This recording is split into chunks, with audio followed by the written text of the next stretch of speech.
Então, boa noite a todos. Eu estou fazendo essa gravação hoje para colocar no lugar da aula de ontem, que acabou falhando. Houve uma falha técnica lamentável. E com as explicações que eu vou dar hoje, vocês vão entender até por que eu fiquei tão bravo da aula ser interrompida. Muito bem. Vamos começar pelo seguinte.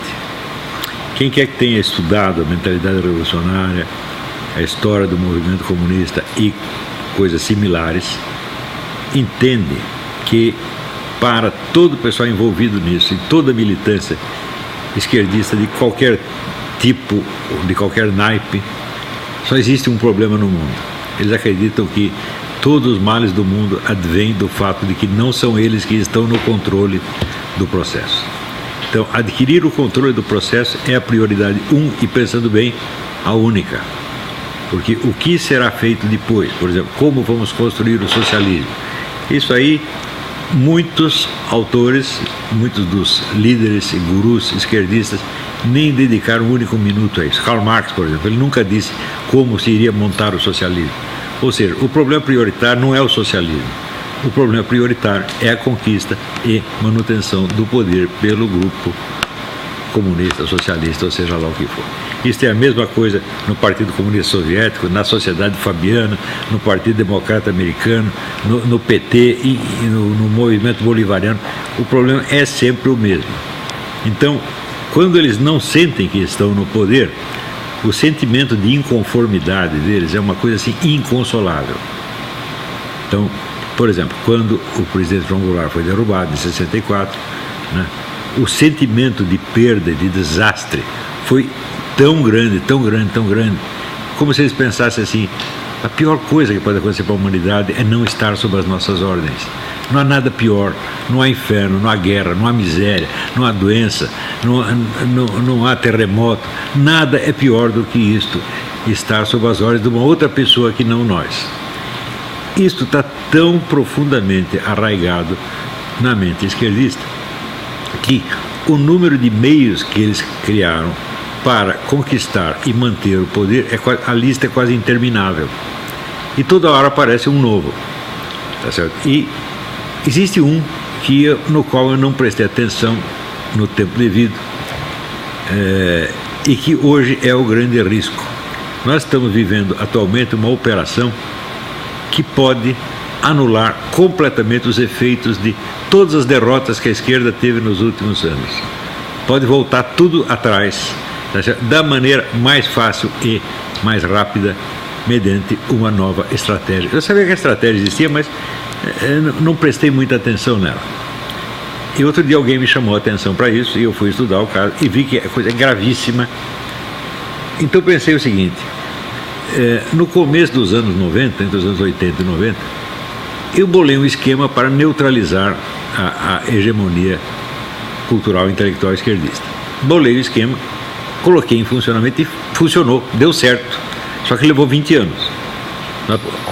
Eu publiquei o livro Nova Era, Revolução Cultural, em 1993, e eu posso dizer que o começo da queda da hegemonia esquerdista foram os movimentos de 2013, quando o pessoal da esquerda montou aqueles movimentos contra o negócio do tarifa de ônibus, eles fizeram um rolo e o povo espontaneamente ocupou o lugar deles. O povo saiu às ruas e expulsou os esquerdistas e fizeram sua própria manifestação.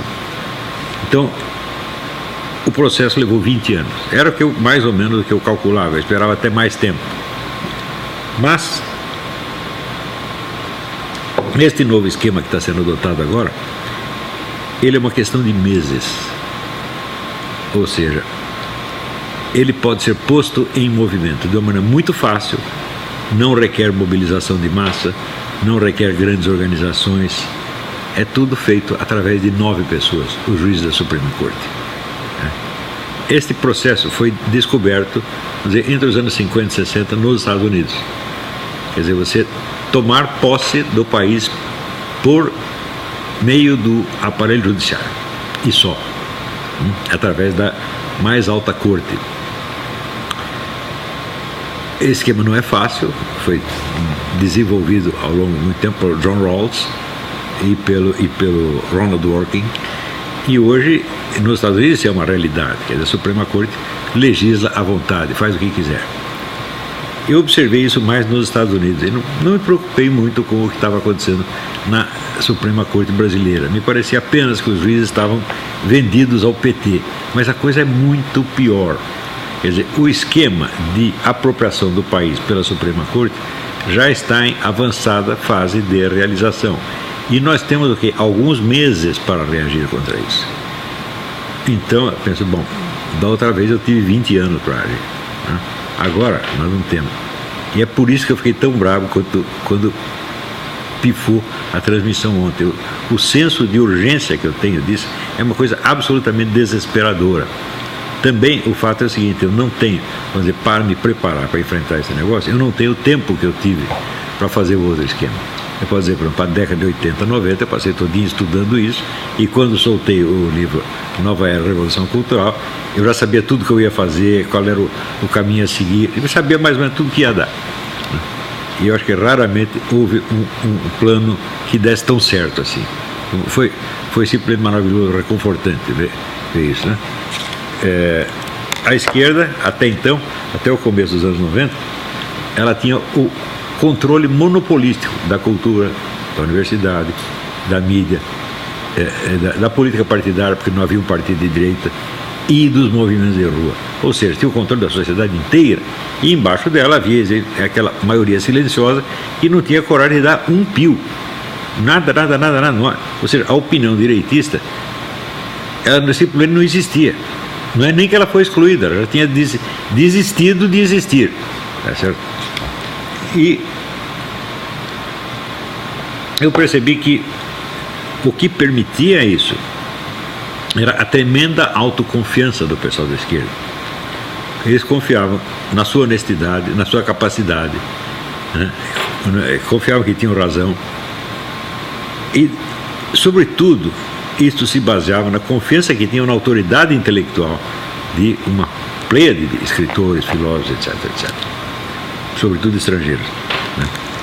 A liderança intelectual local era até meio fraquinha, mas ela adquiria a sua autoridade do prestígio internacional de tipos como Michel Foucault, Jacques Derrida, Jean-Paul Sartre. Era um bando de gente. Se você pegar todos aqueles que o Roger Scruton estudou no livro Thinkers of the New Left, você vê que era uma pleiade de gênios, pelo menos assim considerados pelos seus admiradores. Então, aquilo era uma retaguarda intelectual absolutamente formidável. Quer dizer, para você contestar o que um esquerdista está dizendo, você tinha que transpor todo esse muro, né, certo? De gigantes ali, que estavam todos de braços dados, não deixando você passar. Né? E eu percebi que era só derrubar esses gigantes e o resto não se sustentava.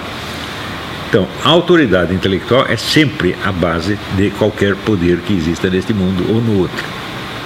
Não é isso? Então, nós estamos muito acostumados a pensar que o poder se baseia no dinheiro, nisso, naquilo. Não. Tudo que acontece no mundo da política começou em pequenos círculos de intelectuais.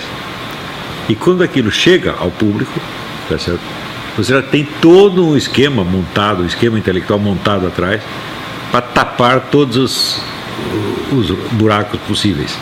Tá certo? Então, nada tem, não tem resposta à coisa, né? Não tanto em termos de convicção, ou seja, não é que tem um formulário ideológico que todo mundo segue, não é isso. A maior parte das pessoas nem conhece a ideologia esquerdista. É realmente um prestígio pessoal, um negócio psicológico, é um poder psicológico que o nome de um grande intelectual tem sobre pessoas que não seriam sequer capazes de ler o que ele está escrevendo. Por exemplo, Michel Foucault, o pessoal respeita, assim, sem nunca ter lido, né? Se você lê com atenção, o seu respeito pelo menos diminui. Mas não precisa isso. Então, o prestígio intelectual é a base de todo o poder. Não é isso? Se não tem prestígio intelectual, muito bem, você toma o poder pela força, você cai. Foi exatamente o que aconteceu com os milicos. Não é isso? Os milicos, em 64, tomaram o poder, mas eles simplesmente não tinham respaldo intelectual. E aquele que eles poderiam ter, eles dispensaram. Tá certo? Então, logo se desmoralizaram. Eles não tinham, por assim dizer, autoridade moral, autoridade psicológica. Eles não pareciam autoridade, eles pareciam que tinham apenas o poder material, não autoridade, não inspiravam respeito. Inspiravam às vezes temor, mas não respeito, né? E o pessoal da esquerda no Brasil inspirava esse respeito, respaldado no prestígio da grande intelectualidade esquerdista mundial. E eu percebi que era só você derrubar esses ídolos e acontecia que as pessoas perdiam a sua autoconfiança, ficavam com medo, assim como uma criança que se perde do pai no meio da rua. Então, esse respaldo, né, é um dos elementos mais importantes na psicologia humana. Quer dizer, você está escorado no quê? Né? Quem garante a sua integridade psicológica, né? Quem garante a sua coragem, né? Qual é a fonte da sua coragem? A hora que você quebra esses totens, por assim dizer, a coragem vai embora. E daí acontece aquilo que dizia Lenin, quer dizer, que o principal na guerra é fazer o inimigo perder o desejo de combater, desencorajá-lo. Tá certo? Pensei muito como fazer isso e vi o seguinte: todo o pessoal direitista, conservador, dialogava, debatia com a turma da esquerda na base do confronto de ideias, mas respeitando a integridade intelectual do outro. Integridade intelectual que justamente não existia. Então isso quer dizer, quando um direitista contestava as ideias de um esquerdista, ele ao mesmo tempo o honrava, reconhecendo-o como intelectual legítimo, coisa que ele não é, né? Então, por exemplo, para mim, eu não tenho a menor dúvida de que um sujeito como Michel Foucault, ele é apenas um charlatão e um louco, né? Nada do que ele escreveu tem o menor valor, nada. Né? Outro dia mesmo, eu vi um depoimento de um filósofo que eu conheceu bem, o Jorge Magnard, né? E ele conheceu muito bem o Foucault na juventude. Disse, o Foucault, ele tinha horror da palavra paternidade, ele tinha horror de ser filho de alguém, ele não suportava esta ideia. Como é que ele queria existir então, né? Então ele tinha que existir baseado na hipótese de que ele surgiu de uma outra maneira. Isso é coisa de maluca, evidentemente, né? Então, que respeito a gente pode ter por isso? Nada, isso não é para ter respeito. Assim como você não respeita uma doença mental. Eu não posso dizer, não, a sua esquizofrenia é intocável, eu não vou mexer nela. Isso aí não existe. Eu falei, bom, então toda a polêmica conservadora, liberal, anti-esquerdista está toda errada.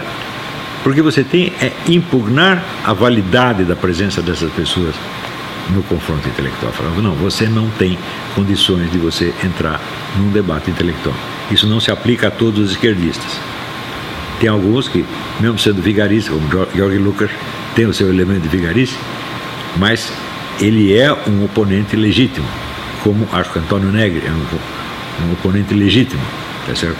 Quer dizer, ou seja, é um intelectual, ele produz trabalho teórico de valor importante, pode estar errado. Então, aí o confronto é intelectual. Mas não me parece que com a maioria dos intelectuais de esquerda seja esse o problema. Então, o que está errado não é a teoria, o que está errado é ele, né? Assim como no debate com João Pedro Stedley, né, que eu tive na Bienal do livro Rio Grande do Sul, eu falei, eu não vou discutir as metas e o programa do seu movimento. Eu nem o conheço direito, mas eu conheço bem esse seu líder e sei que ele não presta. Tá certo? Por quê? Porque ele é um charlatão, ele escreve uma coisa que ele mesmo sabe que é mentira e depois repete outra que ele também sabe que é mentira. Por exemplo, ele disse, chegou lá e disse, todos os líderes das ligas camponesas foram assassinados pelo regime de 64. Eu falei, porra, mas está escrito aqui no seu livro que foi em 1963. Quer dizer, você está enganando as pessoas duas vezes, né? E assim por diante, né? Não, existe um estado de violência endêmica no campo brasileiro. Daí eu olhava, ele mesmo dava no livro a estatística dos crimes, assassinatos no campo. Então, por exemplo, 1993, 30 assassinatos. 1997, 28 assassinatos. Falei, isso aqui não dá para competir com uma delegacia de bairro no Rio de Janeiro. Então, o campo é a região mais pacífica do Brasil. A única que faz arruaça lá são vocês mesmos. Né? E assim por diante. O cara saiu de lá dizendo, se eu soubesse que ia ser tratado assim, eu não viria. Quer dizer, não é para vir mesmo. Muito bem, depois desse tempo desse debate, ele ficou quietinho por vários anos. Isso tira a vontade do sujeito combater. Teve um homem que, presidente da SBPC, depois de confronto comigo, ele desistiu da carreira científica, foi ser plantador de alface no Rio Grande. Falei, agora está certo, arrumou uma profissão honesta, hein? Parou de vigarice. É isso que tem que fazer. E foi isso que eu fiz no Imbecil Coletivo. Então, você tem que escrever dos casos num tom, assim, ferozmente realista, dizer a coisa como é mesmo, e sem respeito pela pessoa. Olha, o respeito se conquista. O respeito não é, como é que se diz, um direito inalienável, que você nasce com isso. Quer dizer, só porque o sujeito nasceu, ele tem que ser respeitado como intelectual. Fala, faz favor. Né? E a coisa funcionou. A partir eles não tiveram a coragem de reagir intelectualmente à coisa, porque aquilo os tocava psicologicamente, não só intelectualmente. Ali começou a queda da esquerda. E foi. Aos poucos, né? Eles foram desistindo da luta. Quando o sujeito começa apenas a xingar, reclamar, ele já perdeu. Não tem o confronto intelectual, já perdeu. Muito bem. Eu penso, como é que eu poderia fazer o mesmo com este esquema que está aí? Esse novo esquema. Né? Simplesmente não dá tempo. Eu falei, bom, eu precisaria estudar muito o caso, né? Dominar o assunto como dominei a estratégia esquerdista do Gramsci, tá certo?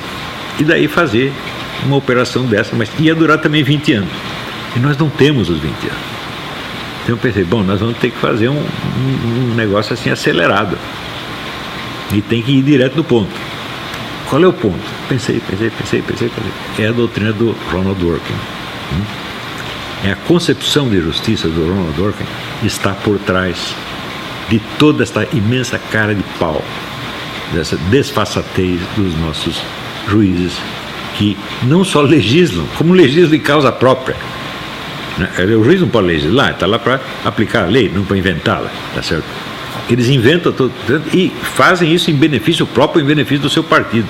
É um descaramento tão grande. Eu os considero todos criminosos, tá certo?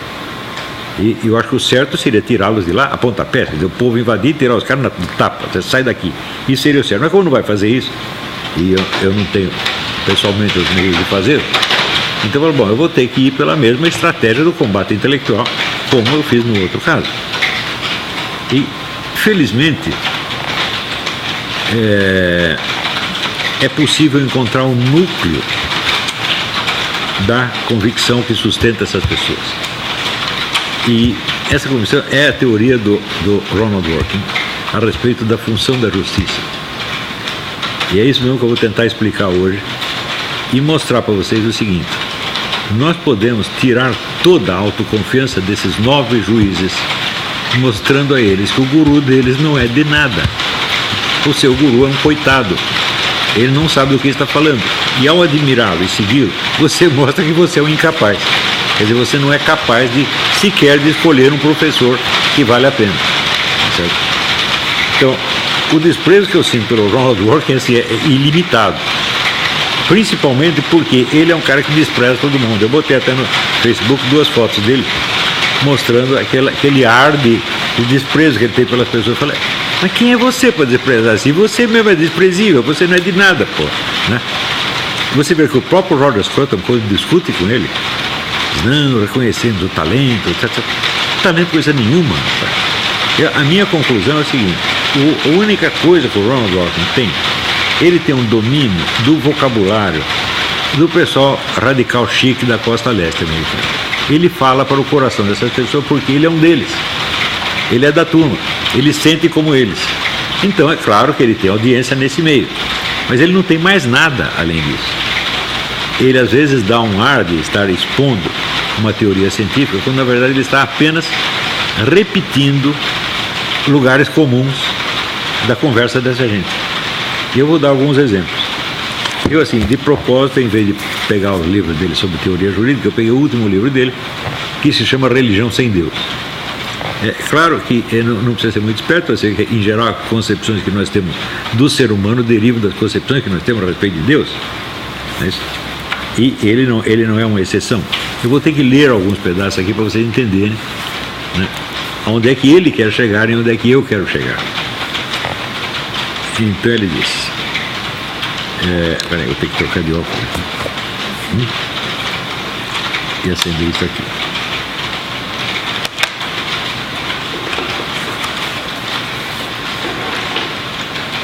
A religião é uma cosmovisão profunda, distinta e abrangente, que ela assegura que valores objetivos e inerentes permeiam tudo, que o universo e as criaturas inspiram respeito, que a vida humana tem um propósito e que o universo tem uma ordem. Uma crença num Deus é apenas uma manifestação possível ou uma consequência dessa profunda cosmovisão. Ou seja, ele define o espírito religioso por esses valores. Né? Existe um sentido na vida, né? O ser humano merece respeito, blá, blá, blá. E ele disse, entre as várias manifestações disso, existe a crença num Deus, mas existem outras manifestações. É claro, os deuses serviram a muitos propósitos humanos. Eles prometeram a vida após a morte, explicaram as tempestades e catástrofes e tomaram partido contra inimigos. Mas uma parte central do seu apelo é que seu suposto sucesso em preencher o mundo com valor e propósito. Ou seja, os deuses também ajudam a dar valor e propósito à vida. A convicção de que um Deus subjaz ao valor, no entanto, como eu vou argumentar, pressupõe um compromisso anterior e independente com a realidade desse valor. Preste atenção, isso aqui é o núcleo do negócio. Se eu acredito que um Deus sustenta determinados valores, como por exemplo a beleza do mundo, a dignidade da vida humana, etc., é porque anteriormente eu já aderi a esses valores. Esse é o núcleo do argumento dele, e isso é 101% falso.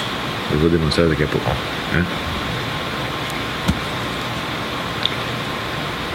Esse compromisso é disponível, está ao alcance, tanto dos crentes quanto dos descrentes. Portanto, os teístas compartilham um compromisso com alguns ateístas, compromisso que é mais fundamental do que aquele que os divide.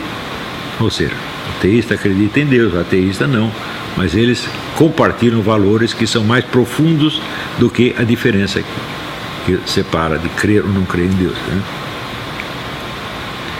Né? E essa fé compartilhada pode, portanto, fornecer a base para uma comunicação melhor entre eles. Ou seja, os valores comuns entre ateus e religiosos favorecem a comunicação entre eles.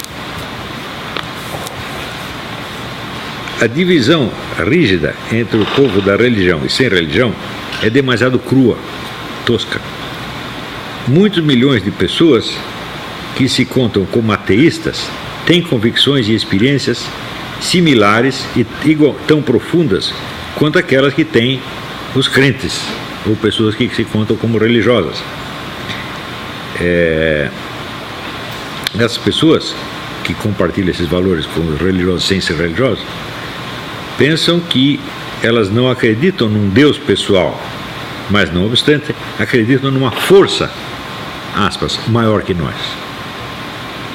Eles sentem uma responsabilidade inescapável de viver as suas vidas bem, viver corretamente, com o devido respeito pelas vidas dos outros. Eles se orgulham de levar uma vida correta e às vezes sofrem uma tristeza inconsolável por ter jogado fora, desperdiçado a sua vida.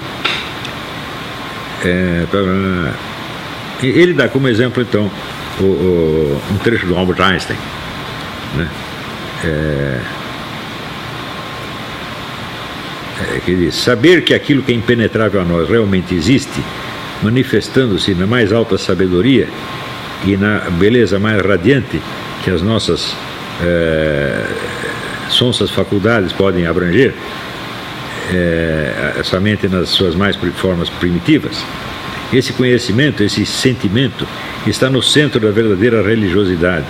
E nesse sentido, e só nesse sentido, eu pertenço às fileiras daqueles que são devotamente religiosos. Quer dizer, ele não acredita num Deus pessoal, mas acredita, como diz, numa força maior que nós, né? Então,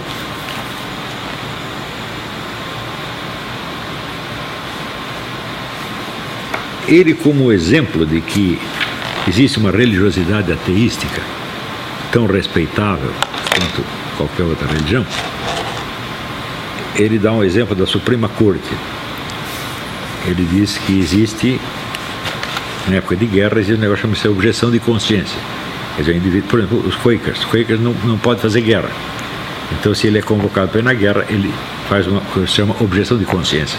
Eu não posso participar da guerra porque a minha religião não permite. Mas,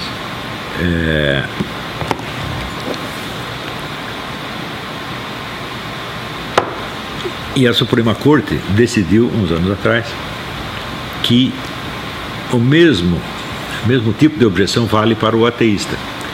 Se ele diz, olha, eu não pertenço a nenhuma religião, mas a minha convicção profunda é contra a guerra, então eu não posso participar. E muito bem. Acontece o seguinte, e por que a Suprema Corte decidiu isso? Qual é a justificativa que ela oferecia e qual é a justificativa que o Dworkin, anos depois, oferece, né? Vamos ver a do Dworkin aqui.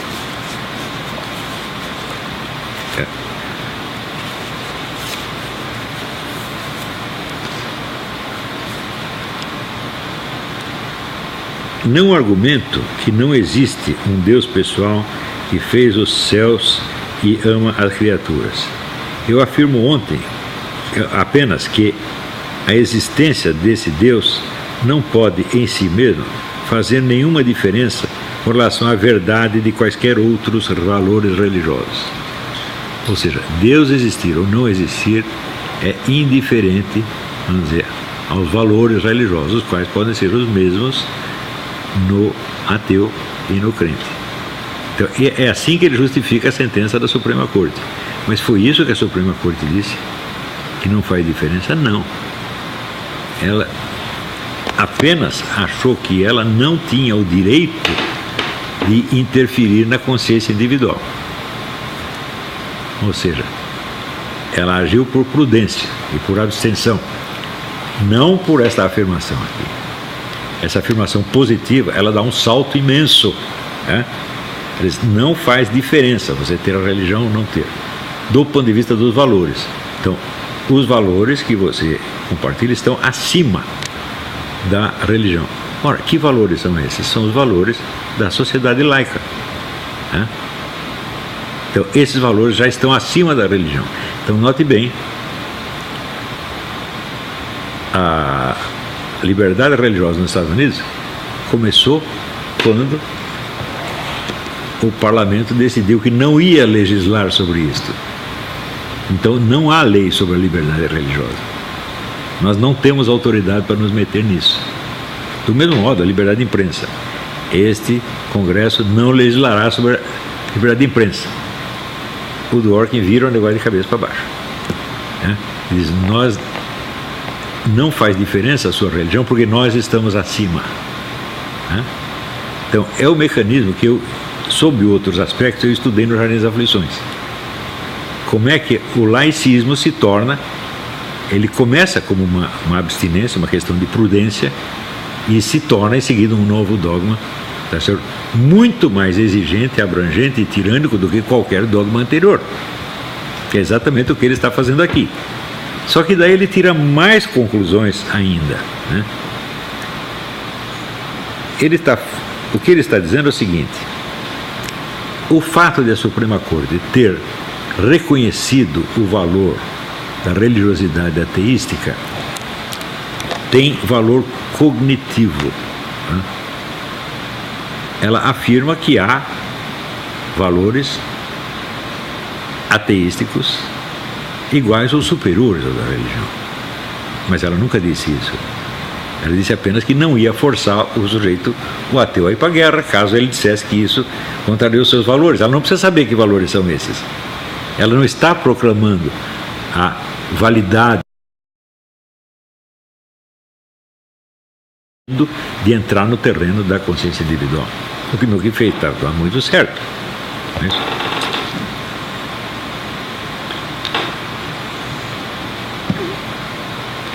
Então, há um outro aspecto na filosofia jurídica do Ronald Dworkin, que não está nesse livro, está no livro Império da Lei. Há dois outros aspectos. Em primeiro, ele diz que a função fundamental do juiz não é aplicar a lei, é interpretá-la. Bom, um texto só requer interpretação se ele não tem um sentido óbvio e imediato. Não é isso? Existem leis que são ambíguas ou situações que são obscuras. E aí, de fato, o juiz tem que interpretar. Mas, se você dissesse, é possível que todas as leis sejam ambíguas ou obscuras? Se todas as leis são ambíguas ou obscuras, elas não dizem nada. Né? Uma lei que diz e não diz ao mesmo tempo, ela não está dizendo nada. Então, é a mesma coisa que dizer, não existe lei, só existe a cabeça do juiz. Este é o ponto central da filosofia do Dworkin. Né? Se tudo requer interpretação, nada tem sentido em si mesmo. Isso evoca vagamente o negócio do desconstrucionismo, do Michel Foucault, Derrida, etc.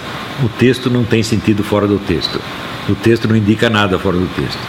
Então, se ele não indica nada, bom, você pode entender do jeito que você quiser, porque vai ser apenas um outro texto em cima de outro texto e outro texto. Eu não sei em que medida o Foucault e Derrida influenciaram este cara, mas parece a mesma coisa, né? Só que a suprema sacanagem é o seguinte: existe uma velha briga entre os adeptos do direito natural e os adeptos do positivismo jurídico. Os adeptos do direito natural acreditam que existem normas objetivas de moralidade, tá certo? E que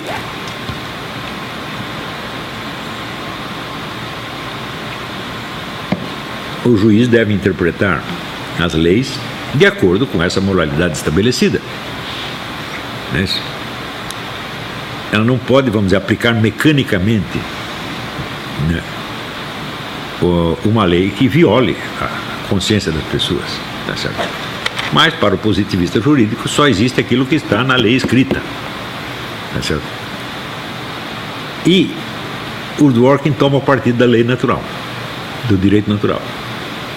E ele diz o seguinte: acima da lei existem os princípios, e tudo deve ser interpretado de acordo com os princípios.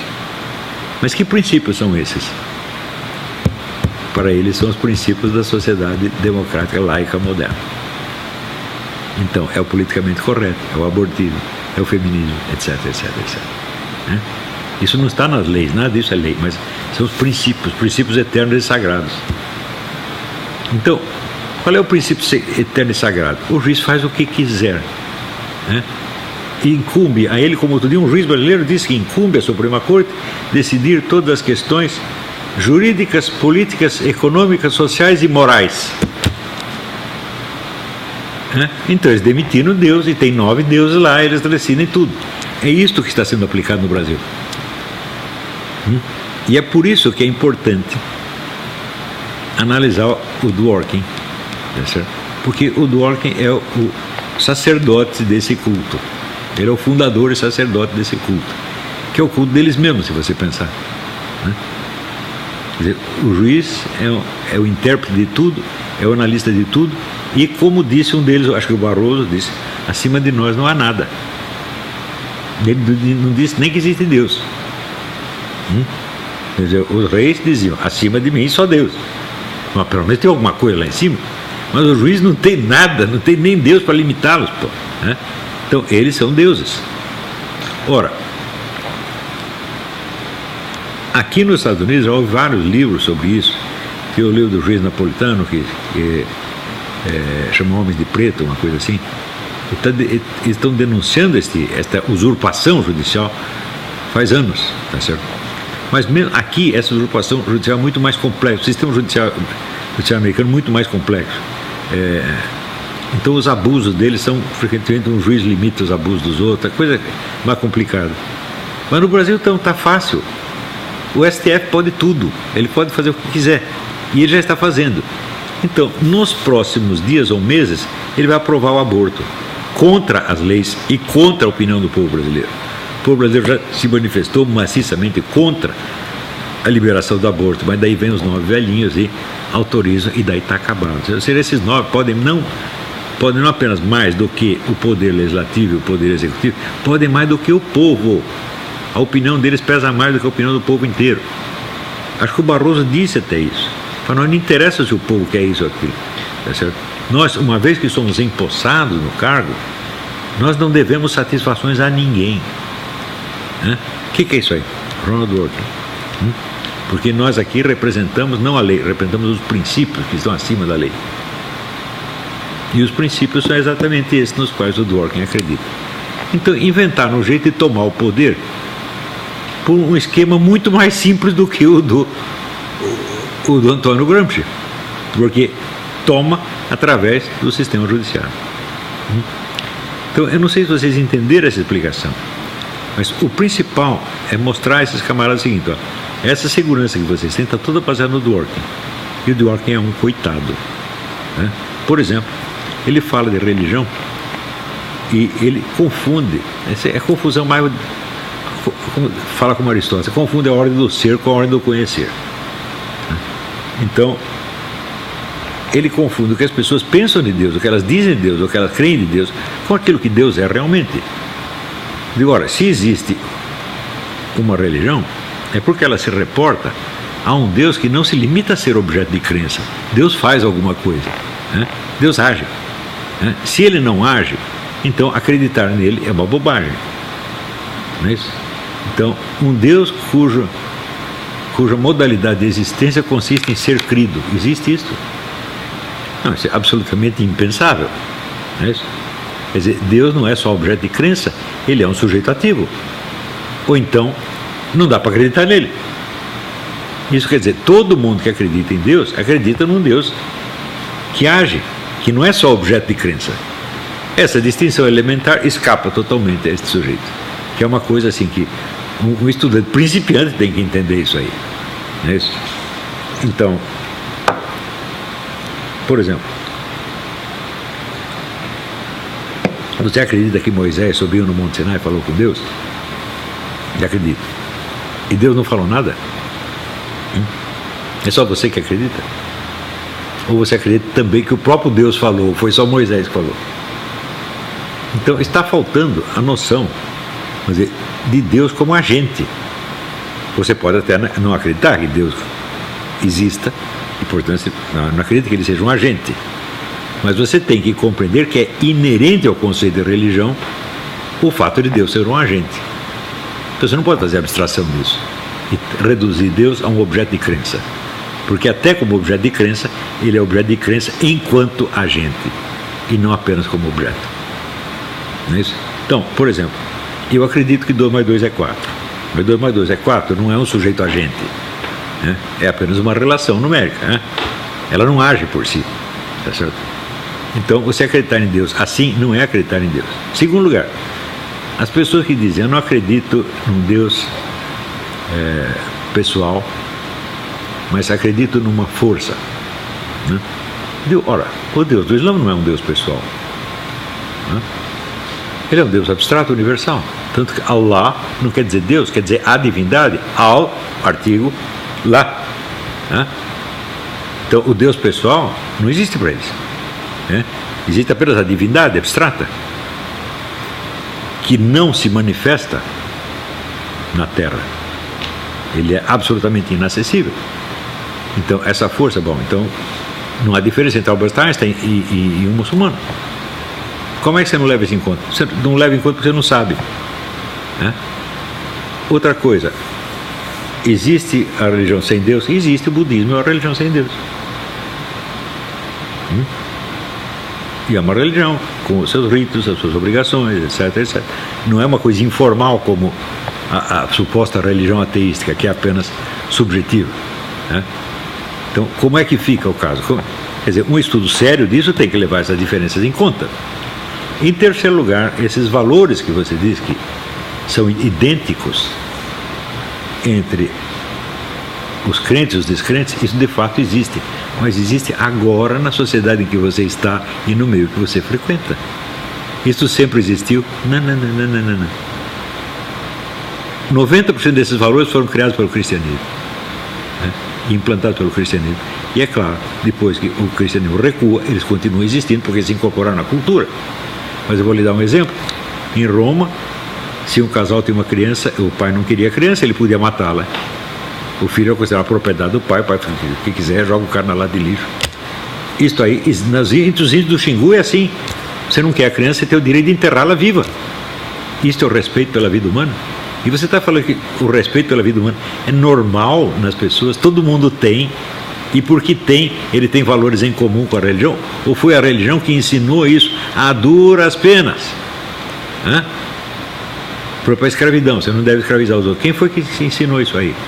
Foi só o cristianismo, meu Deus do céu. O cristianismo eliminou a escravidão no mundo antigo, tá certo? Trocou a estado do escravo pela de servo da gleba. O escravo romano não podia casar, não podia ter família, não podia ter propriedade, não podia ter nada. Eles procriavam em grandes surubas coletivas, juntava todo mundo no Maracanã, todo mundo come todo mundo, depois a mulher engravida e ninguém sabe quem é o pai. Por quê? Para não ter herança. A igreja conquista para eles o direito de casar, ter herança e ter sua terrinha, né?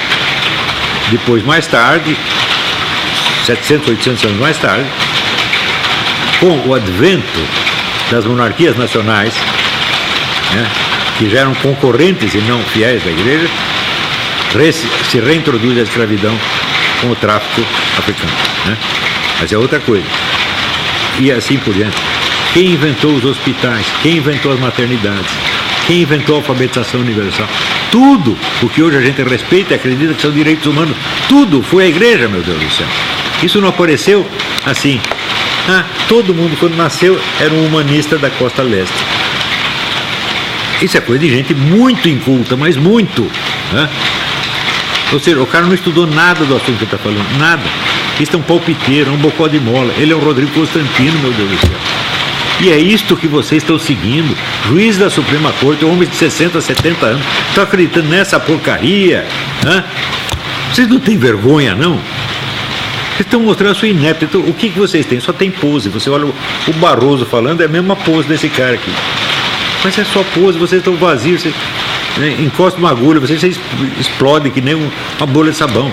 É isso que vocês são pessoas vazias, vocês não têm nenhuma segurança pessoal, vocês são totalmente inseguros e se apegam a esses ídolos para que eles protejam vocês, mas o ídolo é tão vazio quanto vocês. Muito bem, é isso que nós temos que mostrar a eles e tirar totalmente a segurança desses caras, né? Porque se você, vamos ver, se apoia numa autoridade, é possível que essa autoridade seja séria. Não é isso? É assim, é que nem o irmão menor que desafia os inimigos acreditando que o irmão maior vai protegê-lo, né? E se o irmão maior for um covarde, né? Pronto, acabou sua segurança. Não adianta você chamar seu irmão porque ele vai correr mais do que você. E é isso que vocês estão fazendo, vocês estão se apoiando num grandão que é mais bobo do que vocês. E por isso mesmo, a desmoralização intelectual desses 9 juízes é preliminar a qualquer outra coisa que se tente contra eles. Tem que tirar a autoconfiança desses caras. Falam, vocês não sabem nada, vocês estão baseados em história da carochinha, né? Vocês escolheram um guru que é mais bobo do que vocês. Então, muito bem, feito isto, se tornará muito mais fácil derrotá-los em outros campos. É uma coisa urgente, importantíssima. Esses 9 caras, eles podem reverter tudo o que o movimento conservador brasileiro conseguiu nos últimos anos, podem recolocar a esquerda no poder, assim, na base da canetada. De neutralizar a vontade de um povo inteiro. É isso. E isso aí nós não podemos permitir que aconteça. Então, desarmar intelectualmente esses caras é o primeiro passo. Claro que eu reconheço que é importante você combater pela aprovação do projeto de lei, né, 4754, que pune a usurpação do poder legislativo pelos juízes. É importante fazer isso também.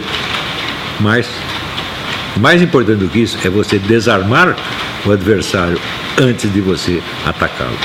Você garantir que não vai ter pra onde correr. Então é isso, gente. Muito obrigado, até a próxima.